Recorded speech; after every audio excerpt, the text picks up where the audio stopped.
Conspiracies. What are they? Google research will generally describe a conspiracy theory as the belief that a certain someone or organisation is behind a specific belief or phenomenon, like governments causing disasters or terrorist attacks so they can tighten their grip on power, or rich businessmen manipulating the financial market so they can become a lot more wealthy.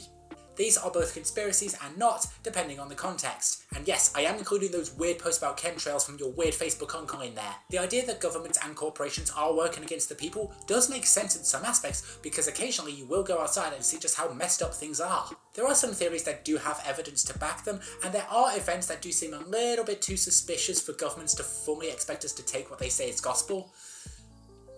But then you have things like this.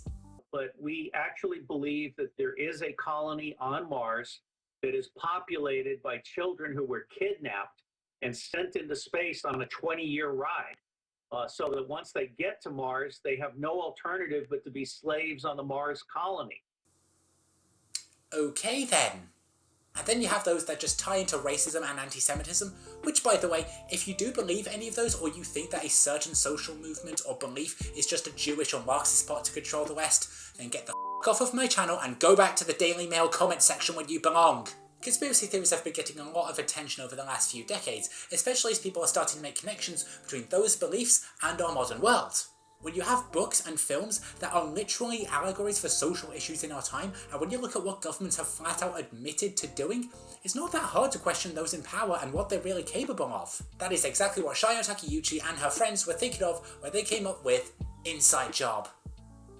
This series is an animated show surrounding a group of government workers employed by a secret agency and focuses on the insane, life-threatening and hilarious moments that occur in this workplace. Every conspiracy theory you can think of, except for the bigoted ones, is mentioned. There are so many insane situations that the characters get into, and you can clearly see the influences from other shows and movies, such as The X-Files and Mission Impossible. It was making these theories such as the Flat Earth and the Mandela Effect entertaining to watch because they were openly mocking them. Not only were they going after the theories, but the people who believed them as well, especially the really dumb ones like where they're supposedly being controlled by the government. Why did I find this entertaining though? Well, I think it's because there are a lot of other factors at play here. The show didn't just rely on conspiracy theories, it talked about other issues and had episodes that had heart and character to them. So let's talk about that. How did Inside Job mix together these wild, wacky beliefs that they make fun of, as well as characters that have heart and soul to them?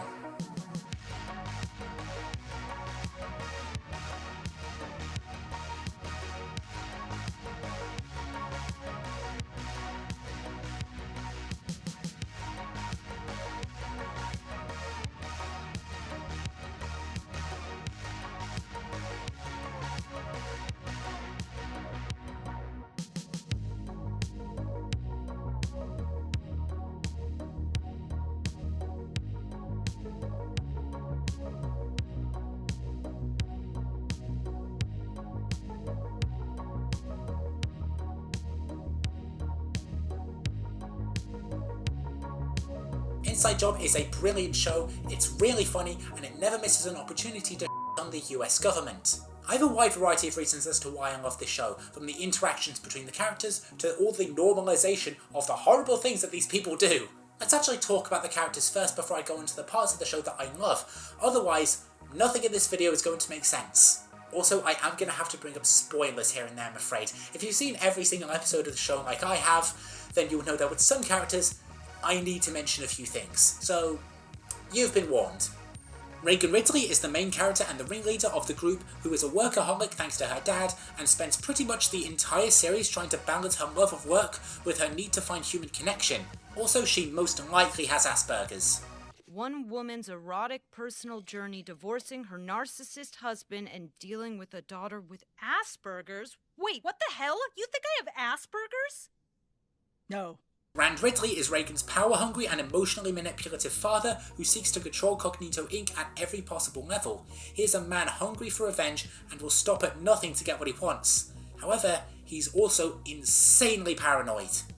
But then who will snipe the snipers? Snipers? Brilliant! You're fired for eavesdropping. Brett Hand is an emotionally stunted yes-man who is a huge suck-up when he initially joins Cognito, but he soon develops more emotionally with the other characters and is able to stand up for himself. Andre is the group's, let's just go with pansexual chemist. Basically, he's the guy who is behind a lot of the drug-based conspiracies and even brags that he gave Ronald Reagan Alzheimer's. Glenn Dolphman is a former soldier who is a human-dolphin hybrid, making his character a conspiracy theory within itself, and is a stereotypical right-wing nutjob who thinks that terrorists are constantly after him. So, you know, the person most likely to die of a stroke whilst watching Fox News. Mike Celia may look like an alien, but he's actually a creature from the depths of the earth that's been living there for millions of years and may have been responsible for the stoned ape theory. He's also extremely brash and rude and has tentacles that, Anyway, Gigi is the group's media leader and is responsible for controlling news and broadcasting. She has ties to people like the Kardashians and the Mirandas and is in charge of creating news articles that distract the public from their real problems. JR is the head of Cognito Inc. and is a stereotypical manager except, well, he's insanely corrupt both morally and financially. You see just how much of a snake he is as the show progresses, and he somehow doesn't think it's going to bite him in the ass by the end. Alpha Beta is a sentient robot replica of the President of the United States who was literally designed to be a puppet in the very first episode, however the plan went horribly wrong and he became evil. His plans though were literally stopped because Reagan showed him the internet. I mean, if he saw Twitter and what that apartheid emerald mindchild has done to it, then yeah, I'd understand. Also, here's my favourite character in the whole show. I absolutely love him. What is that thing anyway? It's a VR glove that can control Rand's nanobots. The second I activate it, Rand will be my virtual puppet. Seems a little far-fetched. Could that even... Then why are you hitting yourself? Ow, ow, ow! Stop it! Jesus, I just wanted to chit-chat. And last but not least, Ron Statler, a former employee for the Illuminati whom Reagan develops a relationship with. However, their histories of working for shadowy organisations have a profoundly negative effect on their respective mental and physical healths. Eventually, this leads to the events surrounding the final 2 episodes and... Yes, conspiracies are a huge part of Inside Job, but the characters are easily the most important part. The evolution of the relationships between all of them made me want more, and it makes Netflix's cancellation of the show even more annoying. As I was rewatching every single episode to make notes for this video, I was studying how Reagan was interacting with others. The first episode opens up on her and her dad, and a good chunk of the stories as the series progresses are centered around them. We have flashbacks to Reagan's past and how Rand treated her. He spent years trying to make her into a future head of Cognito Inc., and you can clearly see how this impacts her behaviour. She's brash, borderline violent with others, and this. I'm still working out the kinks, but it's a set of biocranial robot arms that will increase my productivity 600%. Now I can simultaneously finish paperwork, ignore my dad's texts, and, you know, strangle anyone who crosses me, I guess. Every day you edge closer to becoming a supervillain. This all made me realise that even though the show never skips an opportunity to go after the government, it's really about Reagan discovering that she was abused as a child, and because of it she's an evil genius who doesn't know when to stop with her creations, and it all ties back to her father. Brett is another interesting character. You can clearly tell that his whole look has been influenced by the Kennedys, but you can see that his story arc is similar to that of Reagan's, and it actually helps them bond as the show goes on. Brett comes from an emotionally abusive family that neglected him for most of his childhood, and he used TV shows to cope with it. He started off as a yes man who will do literally anything anyone tells him, but he evolves into a brilliant and emotionally strong guy who will protect his friends at all costs. Especially Reagan, but that's a subject for later on in the video. Apparently there was a lot more that was planned for him, but again, the show got cancelled. Alpha Beta is another interesting character to me. Like I previously said, he was created in order to become a puppet, but he eventually gains sentience, becomes way too powerful, and tries to destroy the world. But at the same time, he actually likes humanity in a weird way, and Reagan even got him to watch episodes of Friends. How you doing? When I kill all humans, you will be spared. Only you. Only Joey. He uses his hyperintelligence throughout the series to manipulate the characters, but it's pretty clear to anyone that he's just trying to work his way out of Cognito and take over the world. But that's just a theory that I have. A theory that could be expanded on if the show was not abruptly cancelled for no reason by Netflix. Ah! I really hope none of my housemates come up and start getting concerned about how loud that was. Also, before I move on to the next part, there's another group of characters that I need to talk about. They're not in the show as much, but I still really need to mention them. I am of course talking about the Robes. They are an almost inhuman group of people who mask their voices and have secretly been controlling world events since the dawn of humanity. Every major disaster or war has been caused by them to keep humanity in check. So basically the Legion of Shadows from Batman Begins. Yeah, I know the League in that movie talked about different events, but still. Also, I have a feeling that they were heavily inspired by the robot elders from Futurama. The fact is, humans are completely harmless. We're well aware of that. You are? Of course, but they're useful to us as a scapegoat to distract the public from their real problems. It's good to see a show like this incorporate this into their episodes, because it plays on the conspiracy trope that the rabbit hole always goes deeper and deeper, and there is always someone or some group that's really controlling things whilst using companies and agencies as a cover. Just don't let Alex Jones get his hands on Inside Job. I do say don't let Alex Jones get his hands on Inside Job, but they literally parody him in one episode. Alex Jones? I got a plan to get us out of here, but I need $25,000 to invest in yak testosterone supplements that will give me, now stay with me here, time travel abilities. Great. Now we're stuck here with the school shooting denier who looks like an orangutan fucked a fire hydrant. Let's talk about the conspiracies a bit more in depth here, because the show was created to poke fun of them whilst making them entertaining at the same time. The writers wanted this to be the central point of the show, but they needed to do it in a way that doesn't come off as annoying or bad writing. So how did they do it? How did the writers of Inside Job make conspiracy theories entertaining? And which ones were they talking about?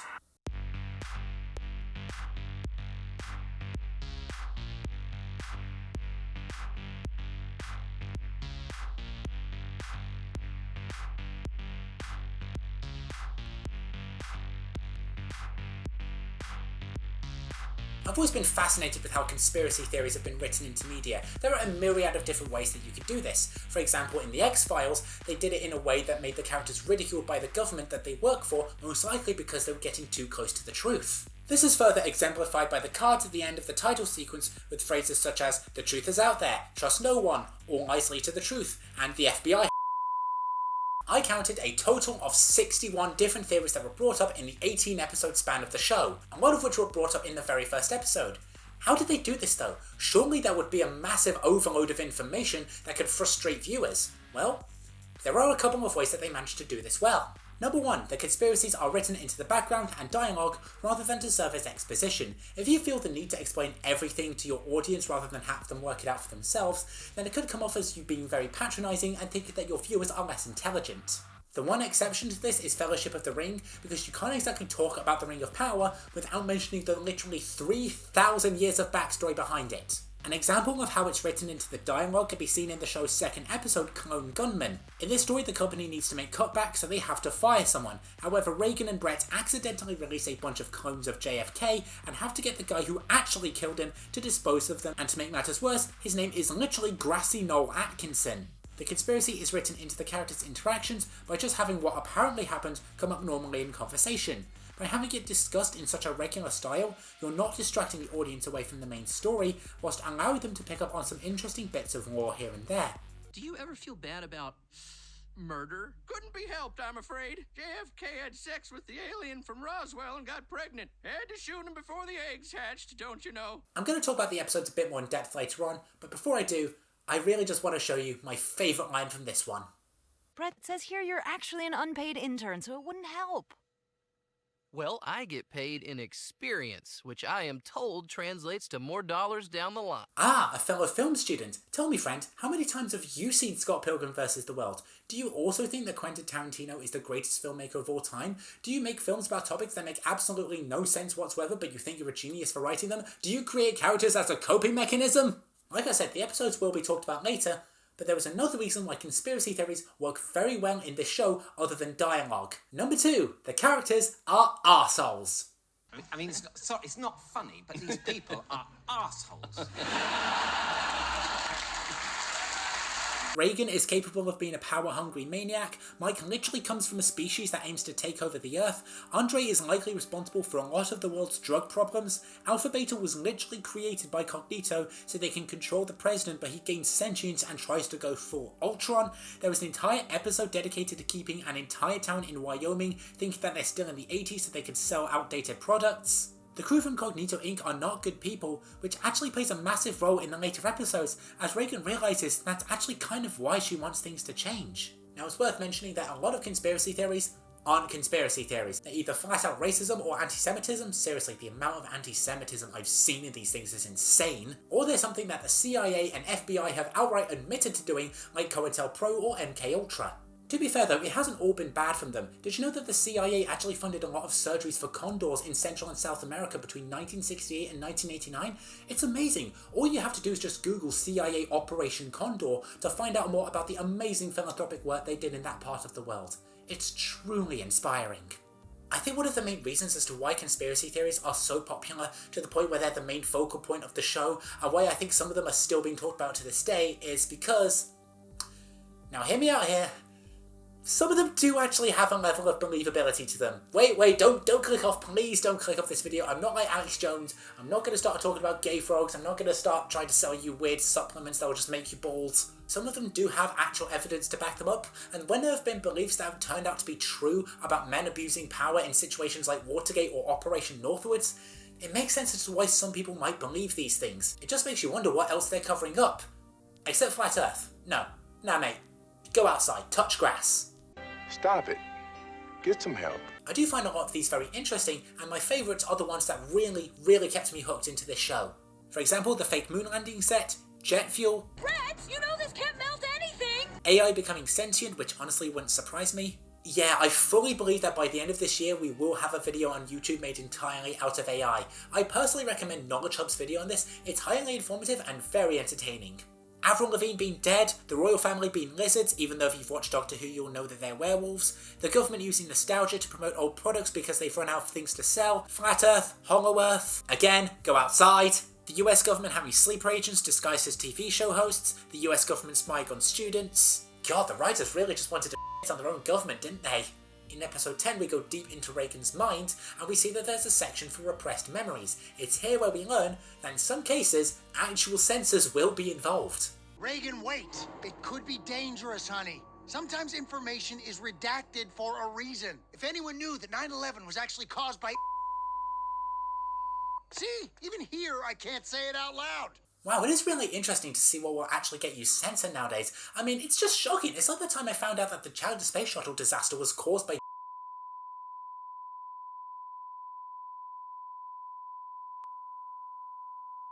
Or the time I discovered that Roswell was caused by...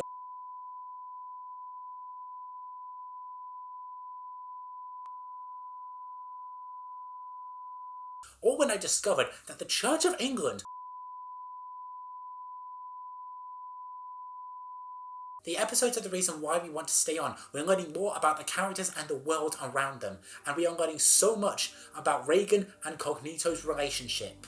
So many funny things happen in these episodes that it's actually created some fond memories for me. Over time we see the series become a lot darker with its themes and plots, and we begin to doubt who you can trust. The plots become far more creative and the scenes more emotional. I want to talk about these episodes and how the funniest, most absolutely hilarious jokes stuck with me just as much as the most incredibly powerful and emotional moments. And for all of these reasons combined, that still makes Netflix's sudden, abrupt cancellation even more infuriating.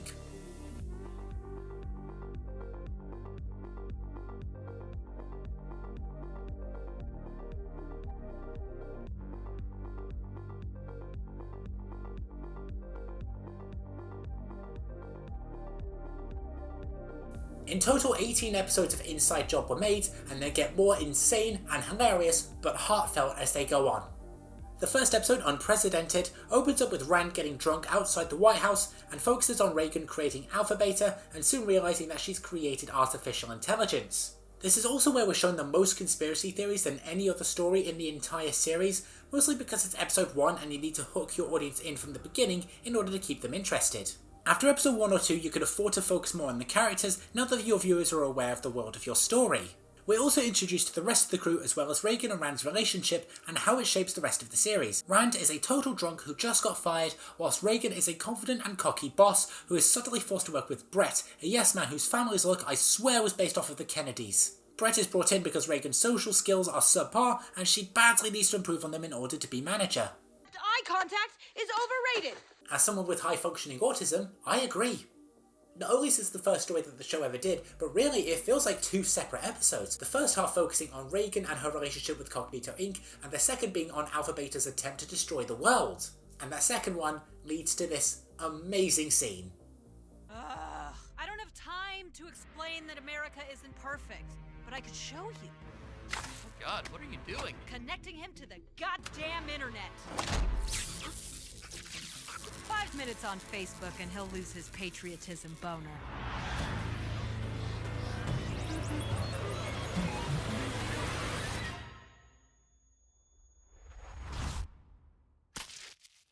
Wow. Yeah.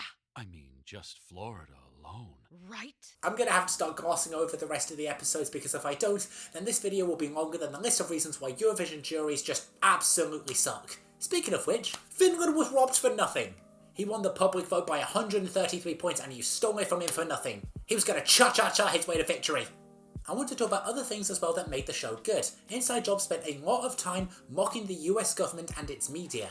It's done this in multiple ways, from the more minute details like claiming that they created most conspiracy theories like Flat Earth, to having an entire episode set on the moon, and basically having it be about how much money the government spends on its military, whilst tens of thousands of people die every year due to a lack of access to medical care.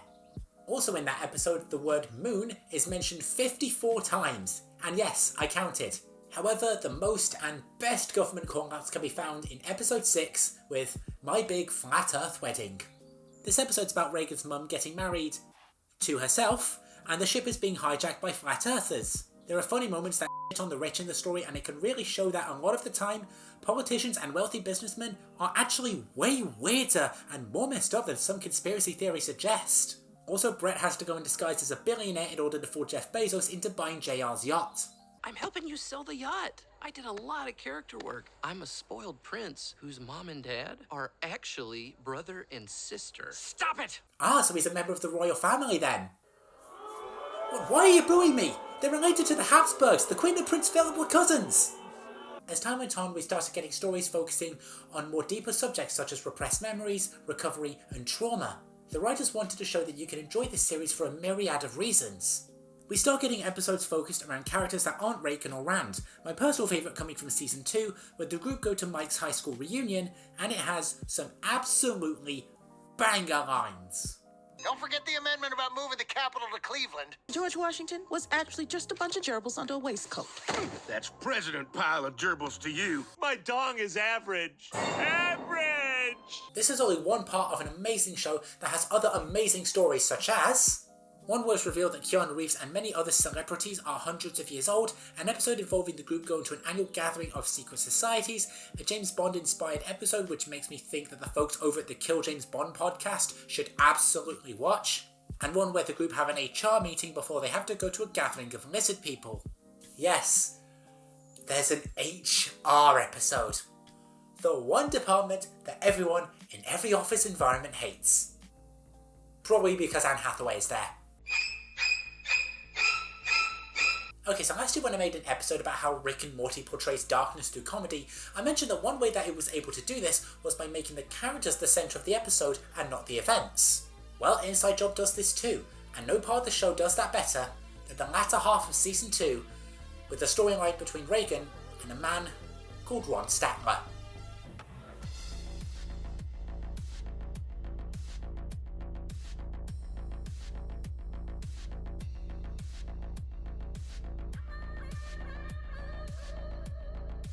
The storyline between Ron and Reagan is what makes the latter half of this show so good, but god damn is it emotional! Ron is introduced in episode 11, which focuses on the aftermath of Rand taking control of Cognito in a coup from his own daughter, who believed that she herself was about to become the new CEO. In the meeting of Anonymous, the two of them see each other for the first time, and they immediately have very interesting dialogue. Wow, dickbag, who the hell are you? Okay, this is supposed to be anonymous. Ron Statler. I've been wiping minds for the Illuminati for 10 years, and in my line of work, there are no safe spaces. Oh god, here we go. Yeah, that's basically my reaction whenever I see someone complaining about wokeness, like, mate, touch grass.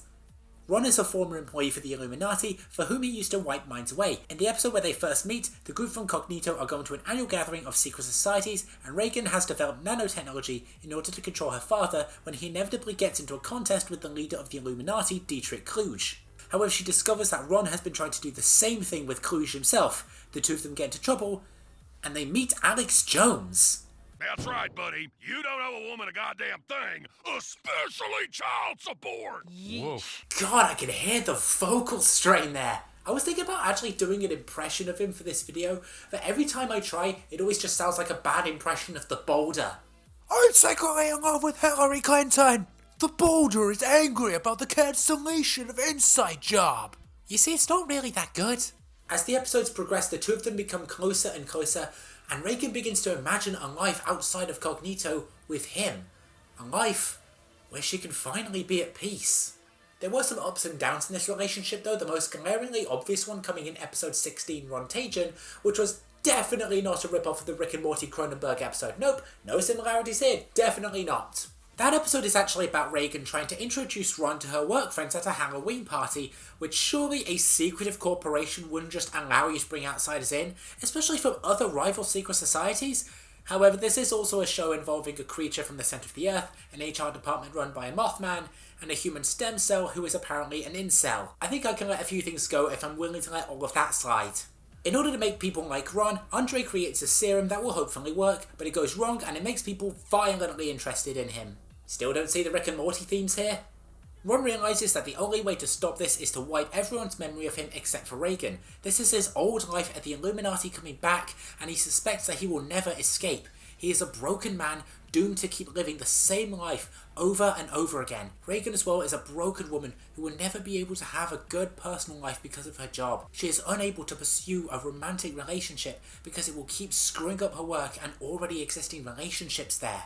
Inside Job is very emotional, but like Rick and Morty, you don't really think about it that much unless there's a scene involving a character that is just straight up crying. Because what you're thinking about are the funny moments, references, and quotes. For example, Reagan is dressed like Daria at the Halloween party, and you have scenes like this. Why are you shirtless? Just sacrificing some virgins, sir. You mean sacrificing yourself?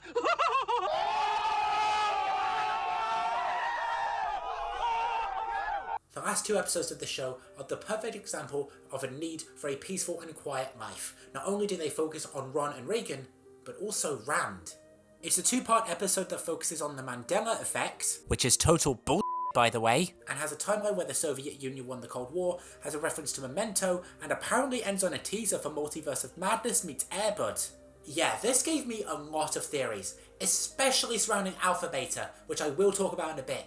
The first episode, Project Reboot, focuses on reality supposedly bending in on itself, causing fake memories to appear. This all ties back to JR and Rand starting Cognito back in the 70s, and the Black Robes catch them trying to create a time machine, but instead they accidentally create an alternate dimension where there's only one moon, because apparently there were two in their timeline.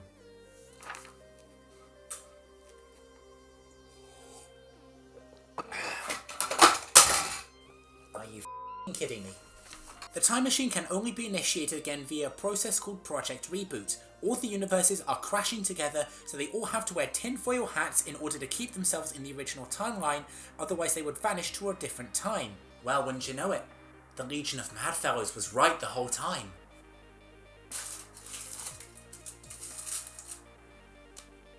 They're watching us. To cut a long story short, Rand has initiated Project Reboot, and we're about to find out why. From a writing and visual standpoint, these are by far the best episodes in the show's run. You see the characters for who they truly are and what they're willing to sacrifice, especially after they get glimpses into the futures that they could have had without Cognito. Reagan's group is revealing to her who they would much rather be, except for Brett, because his story is different, and it makes this scene especially more heartbreaking. What's wrong? Thanks for sticking by me when no one else did. A good leader wouldn't drag their best friend into their dad's bullshit. I don't know if we'll ever get back to our realities, but I've seen yours, and it looks good. If I succeed, I'll see you again. But if not, good luck, Brett. But...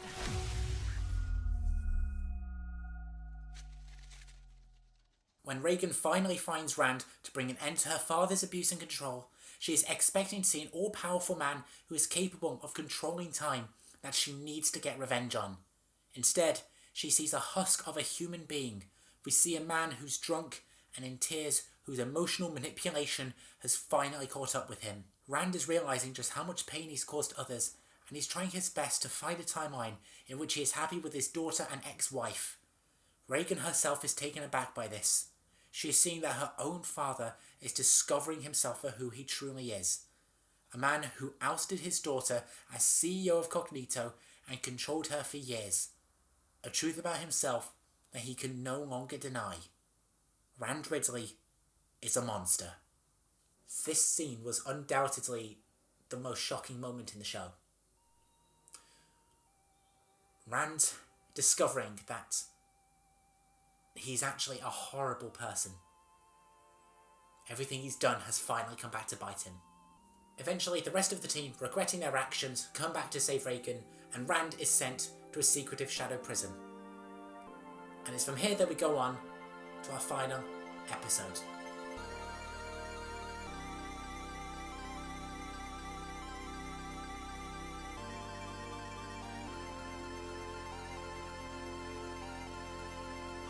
After not seeing him for a long time, Reagan discovers that Ron has been planning to move to Appleton, Wisconsin, and is going to invite her along with him.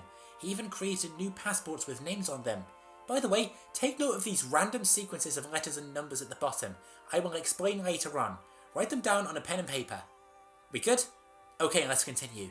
Reagan is given time to think about it, but she is suddenly taken in by the Robes, who now want her to take over as CEO of Cognito. They also reveal their history and how they've secretly been influencing world events since the birth of humanity. Again, the League of Shadows from Batman Begins. Yeah, you can definitely tell that the League of Shadows and not the League of Legends because these guys are noobs. Meanwhile, Brett is put in charge of wiping people's memories from the events of Operation Reboot after he sees how much of an effect the job has had on Reagan. He's able to wipe everyone's memory except one, and it's a basketball-playing dog. Would you believe me if I told you I got emotional at the end of this episode? There's an argument among the rest of the team, and Alpha Beta reveals that if they don't shoot the dog, dogs will basically become sapiens and take over the entire world.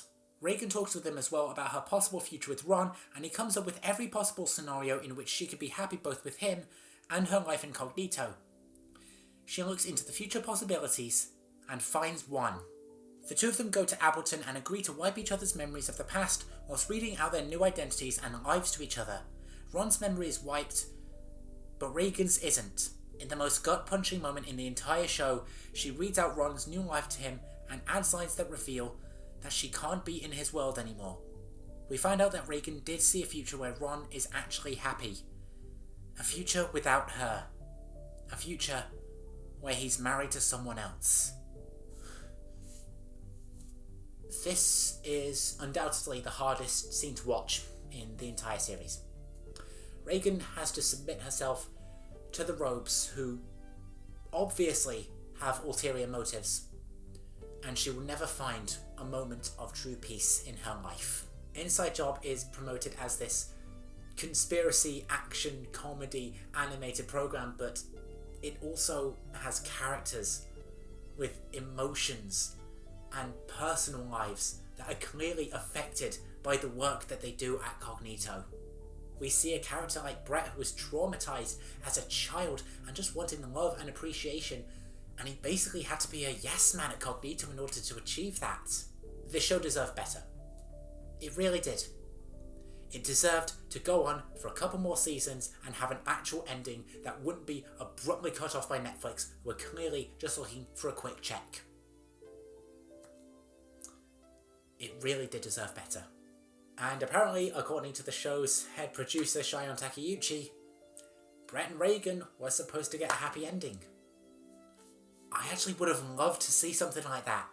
Now, before I move on to the next part, do you remember when I told you to pay attention to this sequence of numbers and letters? Yeah, there's a reason for that. I paused during this part of the episode to get a drink. And when I came back, I started looking those sequences up. Turns out, there's a reason why they're there. Those random jumbles of letters and numbers are emoji Unicodes. 3 on Reagan's passport, 3 on Ron's. For Reagan, 1F916 is a Unicode for robot, U1F523 is a crystal ball, and 1F62D is a crying face emoji. For Ron, 1F92F is Unicode for exploding head, 1F34E is a red apple, and 1F491 is a man and woman with a heart between them. This roughly translates to a robot looks into a future with a man and woman in love moving to a town with the word apple in its name. There is no future in which they are happy, and this is a huge shock to the audience. They revealed the ending to the episode a third of the way into it, without a single word being said. That is f***ing incredible. We could have gotten even more amazing examples of this writing had Inside Job been allowed to go on for another season or two, but no, Netflix just had to keep acting like Eurovision juries. And it would have been amazing if we got those future episodes.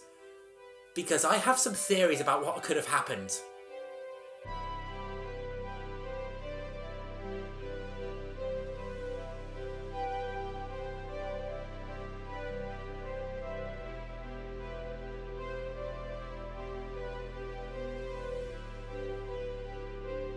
The ending to the second part of the show raised a lot of questions that could have been answered if we got a renewal. Like I previously mentioned, Shion Takeuchi herself even said that Brett and Reagan were supposed to get a happy ending. However, I imagine that would have probably been done a couple seasons afterwards. With something like that, you just gotta let the feelings develop over time. Now with that being said, I have a few theories surrounding the characters. First off, I fully believe that Alpha Beta was 100% lying to Reagan the entire time in order to manipulate her so he could destabilize her and the company. He was a robot literally created to be a disguise for the most powerful man in the world, but he then went rogue and tried to destroy it. I don't trust him. My theory with him is that he showed Reagan fake instances with Ron in the future so he could have her all to himself in an attempt to manipulate her into his bidding. Even after Reagan reveals to him just how messed up humanity is through the internet, he still says this. How dare you deny me the genocide I deserve? I'm the most advanced being ever created! Actually, as long as you're in this cell, you're basically the world's most expensive goldfish. He's still pure evil, but he's just become better at hiding it. I have another theory as well that also ties back into Alpha Beta, but it's a little bit more ridiculous and very unlikely to happen. The robes are sentient AI machines sent back in time to influence the events of humanity that we already know of. And the person who sent them back in time was Reagan Ridley. Reagan is way more power hungry than she lets off, and like previously mentioned, she created Alpha Beta. She wants power so much that she literally has a folder called Reagan's Inevitable Takeover. There's even a brief shot of the robes in the intro, and there's someone holding a big grey book. It's theorized that that could be her Inevitable Takeover folder. Part 2 ends with her staying at Cognito and working for the robes, which leads to this final line. No more secrets. It is done. The pact is sealed. It's time to begin Project X-37. You really don't think Reagan will see this coming? How could she? She's only human. Wondering what she will think of their plans does kind of imply that Reagan sort of knows what they're up to in a way, and the longer she stays at Cognito, the more powerful she will become. And Alpha Beta can just as easily manipulate her by making her realise how little everyone except for Brett actually cared about her during Project Reboot. This could cause her to become more distant with others and slowly turn into a villain. This could possibly end in the next season, culminating with the group fighting the future version of Reagan. However, there is also the issue of the sapient dogs now as well, which I would have loved to see that conclusion. I wanted to see their rise to power. The only theory I could possibly come up there as to how that could have been resolved is the group having to reinstate Project Reboot in order to prevent it from happening. The show's fans have come up with some amazing theories, which is what you're supposed to do with a series like Inside Job. It has some amazing characters whose backstories you don't entirely know that much. And what the characters are saying to each other could actually lead to thoughts from the viewers as to what might actually be happening. This all leads to my final theory. Please stick with me here, but I suspect that Gigi might be a robe. Think about it if you've watched the show. Not even in Project Reboot do we learn about her past and how she came to work for Cognito. She's been trying to work for the Illuminati before because of their power and notoriety, but not else is really known about her. We know she created selfies to trick people into spying on themselves, and she even reveals in episode 5, The Breakfast Club, that she has lied to everyone in her hometown. She's secretly running a lot of the world's media, can manipulate people extremely quickly, can come up with fast-paced headlines at an alarming rate. Is she secretly using her power as a rope to control the minds through the world's media? Is she the biggest genius out of all of them? Did she create TikTok in order to track people's data and see how groups are organising themselves? Why did my wife leave me? What's really happening here? I'm sorry, I need to take a break.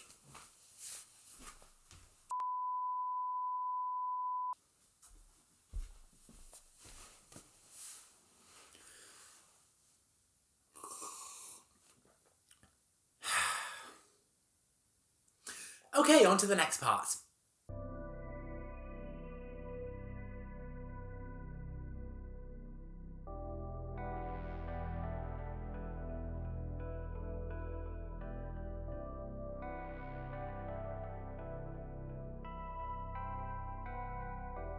Why did I make this video? Inside Job is far more intricate and detailed than I could have possibly imagined. Part of me says don't think too much about a cartoon because it could just be a cartoon, but another part of me is saying that there was way more to it than just that. Yes, it's a show about a human-dolphin hybrid and a creature from the centre of the earth, but it's also incredibly well researched, and the writers gave their heart and soul into this show. It had heart, brains and balls, and just 2 days after it was cancelled, Netflix had the nerve to tweet out, "Animation is cinema." Read the room, guys. Do not tweet out things that you obviously don't believe in. It both mocked world government and the whack jobs who create and believe conspiracy theories in the most creative ways possible, but it was also not afraid to have more emotion and character-fueled episodes. You can see the characters go through so many different situations and it keeps you hooked, especially with the amount of conspiracies there are. This allowed the writers to have a lot of creativity with stories focusing on AI and the giant lizard conspiracy theory, which led to some amazing lines. But what do I know? I'm only a Wi-Fi connection away from being an actual god. A toast to blood! Save some blood for Paul Rudd. Also, just in general, these episodes were so much fun to watch the second time around, and you even notice a few things that you never saw the first time. I still love the James Bond parodies, and I absolutely want to know what the folks from the Kill James Bond podcast think of it. Seriously, I want to see Abigail Thorne completely rip apart Rafe Masters. They just have some dumb but brilliant jokes as well. Like, they have an episode set in the Vatican, and they have a crucifix-firing weapon that is literally called the Vaticanon. They also have like 2 storylines where the conspiracies begin because JFK was horny. Inside Job was a show that so many people loved. It still has a massive following on Tumblr, and it was very unique in terms of modern animation. Basically, imagine the X-Files but drunk, and you have this. And it's absolutely fantastic. If there's anything that I can end this video essay on, it's this. Inside Job did not deserve the treatment that it got from Netflix. And if there's anything that we can learn from the differences or lack thereof between the conspiracy theories talked about in this show and the stuff that the United States government has straight up admitted to doing, it's that reality is often stranger than fiction.